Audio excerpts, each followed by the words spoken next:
Hey Lavishers, it's Coffee Tea or Lavish with Mona and Zafitika behind, and we are here to discuss my review of the Serpent Queen. We can find it on Stars, and we can also find it on Amazon right now. Season 1 is on Amazon, Season 2 is playing on Stars, and I'm pretty sure it comes on Amazon certain nights, right? Um, Actually, no, I don't think so. All right, so episode 1 of the Serpent Queen. So let me just tell you, like, Amazon is advertising this right now. So you know how they give us the little clips of movies. So I saw this clip and I was like, oh, let me see what this is, because you know I like.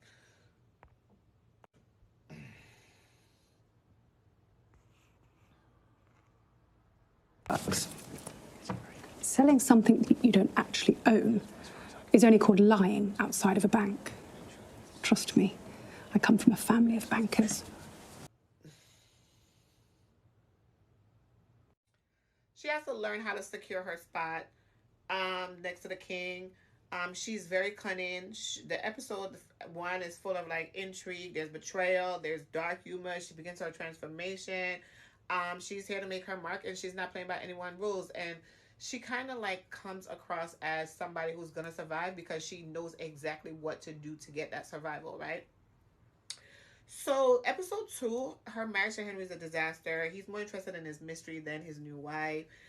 Catherine isn't one to sit around and sulk. She's the person who seems like she knows how to accept her lot in life and try to make the best of everything that she's been given. She's already plotting her path to power. So her sly moves and subtle manipulation start to show, and you can see she's like got a lot more up her sleeve. The court is turning into a battlefield, and she's ready to fight for her place. The tension is building, and she resolves to control her own destiny, and it becomes crystal clear. The juiciest part about this series is that Catherine realizes that if she's going to survive, she needs to be as sharp as a serpent. She manipulates her way into Henry's life by figuring out how to like outwit those who look down on her, and she's not gonna play by the rules. It's very interesting. Okay, now for episode 3. She's had enough of playing the quiet wife. He openly flaunts Diane. Like, Diane is the wife and she's a Mr. I don't know. Catherine takes matters into her own hands. She does a little bit of witchcraft, right? So I don't know if it's witchcraft. She has like a person that she brought 2 friends with her that is like a psychic, Ruggiero, and she uses him for different things. So now she says she's got to like take matters into her own hands. She's plotting behind the scenes like a pro. She starts building her network, right? Pulling strings in like ways that nobody sees coming. You can tell she's learning fast that in this court it's all about who's pulling the strings and not who's wearing the crown. And when she starts making moves, everyone better watch their backs. So in episode 4, there's tragedy. She proves she's not someone who's easily broken. She's mourning, but she's also tightening her grip on the throne, showing everybody that she's more than just a grieving widow. Her husband dies, I don't know, accidentally. So every time she goes to see the psychic, he gives her some kind of potion or medicine or whatever he's doing, right? And whatever he gives her, her ladies in waiting tell her, if there's always a price. She's trying to get pregnant because we're now into episode 4, and for episode 1 and 2, like the first 3 episodes, she was trying to get pregnant. She couldn't get pregnant, so she had to like go to him. He gave her something to get pregnant. Every time she go, it's a fail, and then finally she start having kids, and she like her first kids died. It's like people are dying all around her. Like it's like sacrifice. Like every time she gets something from him, that's gonna move her closer to the throne or to control or whatever it is she's looking for, somebody dies. So in this episode 4, her husband dies. She is also having vision. So every time something's going to happen, she gets the vision of what's going to occur. So it's a lot going on. All right. So in episode 4, she's a grieving widow, but she's showing them that she's more than just a grieving widow. The politics gets juicier as she starts to outmaneuver those who thought they could control her.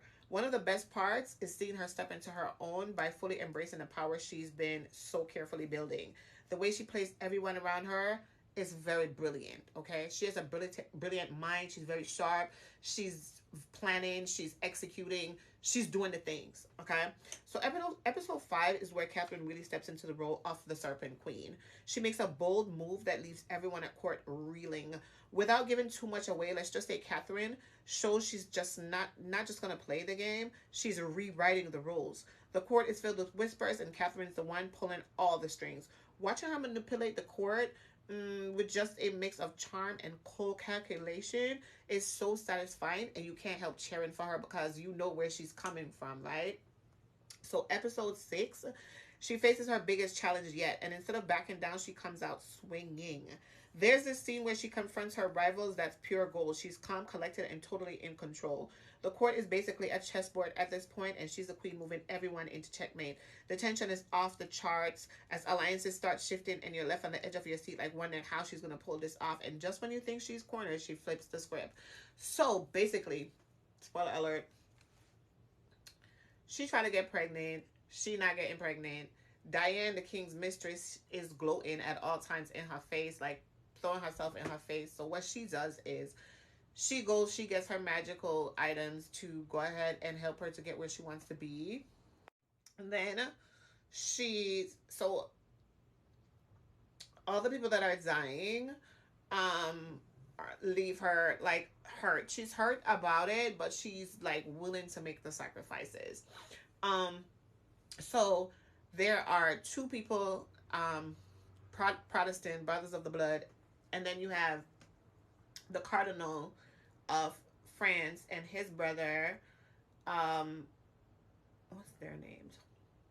I forgot what their names are.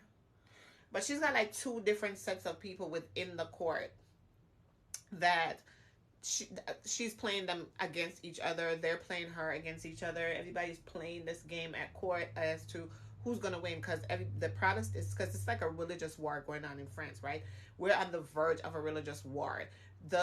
France has always really been Catholic, and now they're trying to introduce and then the Protestants are there as well with this new religion, and the Catholics would like the crown to show their allegiance to the Catholics, and the Protestants want the same. They're all cousins, and they're using the people, they're manipulating the people so they can stay rich and like gain more. But they would like to push her. They would have pushed Henry. They would have pushed the whole of the Valois family out so that they could rule France, because it's all about who's going to rule France, right?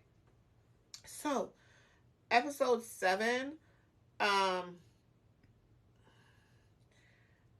the tensions ramp up, she shows how ruthless she can be. There's a moment where she makes a decision that shocks everyone, but you can't help but admire her for it. The court's intrigue is at its peak, and Catherine's playing everyone like a fiddle. What makes this episode so good, you get to see just how far she's willing to go to keep her power. And one thing is clear, there's no line she won't cross. The build up to the finale is intense, and you can feel that something big is coming, okay? The finale delivers everything you want and more. Episode 8, Catherine's plans all come together in a way that's both satisfying and chilling. There's a scene where she finally confronts her biggest threat, and it's a masterclass in how to handle your enemies. By the end of this episode, Catherine is sitting pretty on her throne, and you can't help but feel like she's earned every bit of it. The season wraps up with victory and venom, leaving you eager for what's next. So she had Henry put her on the Privy Council. So she's on the Privy Council, and she's like been doing this job, and now like they want to kind of like ease her out of the way and stuff. She has her son that's to become king, and so like she places him on the throne. She starts to speak for him, make decisions. Her decisions, they are like always hard and harsh, and it always ends with some kind of pain and turmoil for her. But at the same time, this movie is so good. This show is, I'm like waiting for the next episode. Like, I have watched season 2 so far, episode 1 to 6, and I'm waiting. If you learn to use your powers, you will achieve greatness. So, season 2, episode 1 of season 2 kicks off with Catherine fully embracing her role as a Serpent Queen, and it's clear she's not slowing down. So, One of the most talked about moments is when Catherine confronts the French nobility who dare to challenge her authority. The way she calmly dissects their arguments while subtly threatening them is pure gold. Catherine's power is undeniable, and this episode sets the tone for the entire season. She's in charge, and everyone better fall in line. The intrigue is thick, and the tension is palpable. You can just feel that something explosive is brewing. So we have this woman whose name is Edith, and Edith is like, she's a Protestant. So you have Montmorency. Montmorency is a member of the crown. He actually is a soldier or an advisor, right? Counsel to the crown, who was counsel to the king, and something occurred and the king threw him out, and then Catherine, talked to her husband, the King Henry, to bring him back into the court, and he came in. Nobody really listened to him really, but at one point he was like really seeming like he was gonna control Henry, and then Henry died, and then her son, who is now king, is under his counsel as well. When he left the court, he met this girl, Edith, that her father was about to sell her to him. And she went with Montmorency. He took her to the woods. I don't know, they were living in the woods. She eventually built this church. She's become this leader in the Protestant, for the Protestant people of France, and like feeding them and taking care of them, and is like in direct opposition to the crown, even though sitting right in their backyard. He loves her like a child, like a daughter. So he's always trying to protect her.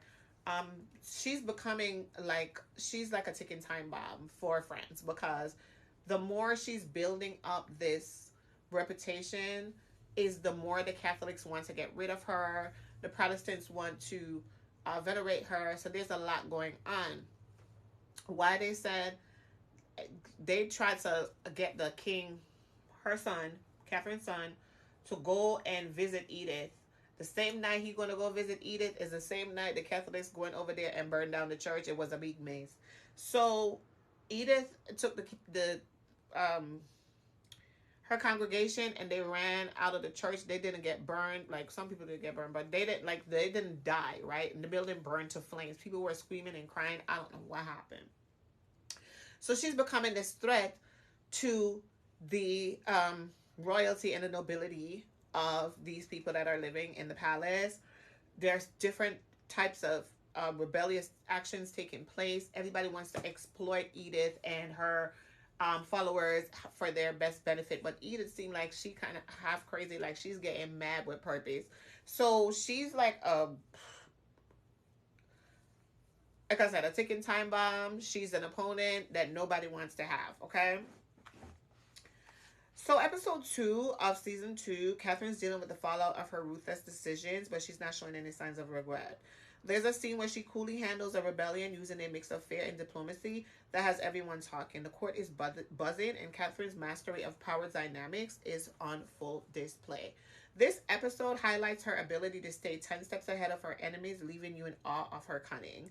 The juiciest part is watching her manipulate those around her while keeping her true intentions hidden, because she can never know what she's thinking, and she keeps outsmarting them. And every time they turn around, she's like moving out of their traps and finding ways. Oh God. Episode 3, Catherine's enemies are closing in, but she's as crafty as ever. A standout moment in this episode is when she turns the tables on one of her biggest threats in a shocking twist that has fans buzzing. The way she orchestrates this move, using every piece of information to her advantage, is just brilliant. The court is a powder keg, and Catherine is the one holding the match. The episode is all about Catherine's ability to outmaneuver anyone who underestimates her, and it's a thrilling watch. Episode 4 brings more drama as Catherine faces betrayal from within her own circle. And at this time, she's losing kids, okay? She's losing. She lost 4 in season 1. She has, I think she lost 4. I don't know if she had 10 kids. We had the 2 girls and the 2 boys. 3 boys and 2 girls. So we came to season 2. I think she had 5 kids. Child, these kids is going away. Like, The most gripping scene in episode 4 is when she confronts the traitor, and the tension is so thick you could cut it with a knife. Her reaction is cold, calculated, and absolutely ruthless, reminding everyone that crossing her is a deadly mistake. Fans are raving about how this episode showcases her darker side, proving that she'll stop at nothing to secure her throne. The power plays are intense and the stakes are higher than ever because at this point, she's already had a vision that she had 10 eggs and only one flies free. The 9 of the eggs, they are broken. And so she knows that there's only one of her children. So those 10 eggs, when she goes to her psychic, he says the 10 eggs are her 10 kids. And she's going to lose every one of them kids except the one who flies away. So it's like, oh, okay. And so you would think that when you are faced with, so much loss and everything, like you would stop playing the game. Not Catherine. Catherine, she's telling herself that she knows how to, I don't know, navigate the loss or circumvent the loss or what she's going to do. I don't know, but she's really playing this game. And she outmaneuvers anyone. Her daughter, one of her daughter. So the royal emperor of, I guess, England was a big rival back in season 1. He's gotten old now. They try to figure out a way to find peace with Edith running around in the woods, giving them, a run for their money. Nobody wants to fight this big war anymore. He has a son who's a sadist, and he got hurt and is like turned into a fool. And she actually makes her daughter marry this man and go off with him to save the crown. She sacrificed her daughter's life for that. But I understand because in those days, women didn't have control of themselves and you couldn't really like do as much as you wanted to. And the only way you could really like survive is when you become a widow. When you become a widow, they no longer look at you for expectations and things like that. And so she's like telling her daughter, like, listen, if he gets better, he's gonna owe you for taking care of him. And if he doesn't get better, at least you never have to take care of him. Like you never have to like if he dies, you become a widow. You control yourself. Like, think about it, child. Episode 5. Catherine takes a massive risk that could either secure her dominance or lead to her downfall. The court is buzzing with rumors. This is episode 5, I believe, that she marries her daughter off. Oh God, she uses her skill and cunning and crafty ways to kind of like outmaneuver and outwit the people that are her enemies within the home that she lives at all times. The court is buzzing with rumors and everyone's on edge as Catherine puts everything on the line.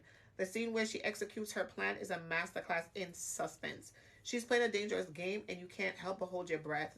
This episode is all about high stakes and the lengths Catherine will go to maintain her power. The tension is almost unbearable and the fallout from her decision is sure to be epic. Catherine's episodes make a bold move, but episode 6. Catherine's enemies make a bold move, but she's not backing down. The standout scene is when Catherine faces her adversaries head on in a dramatic showdown that leaves everyone reeling. Dialogue is sharp, the stakes are sky high, and Catherine's not afraid to get her hands dirty to keep her crown. I love this episode, and it ramps up the drama with her proving yet again that she's the most dangerous player in the game. The tension continues to build, and it's setting the stage for an explosive finale.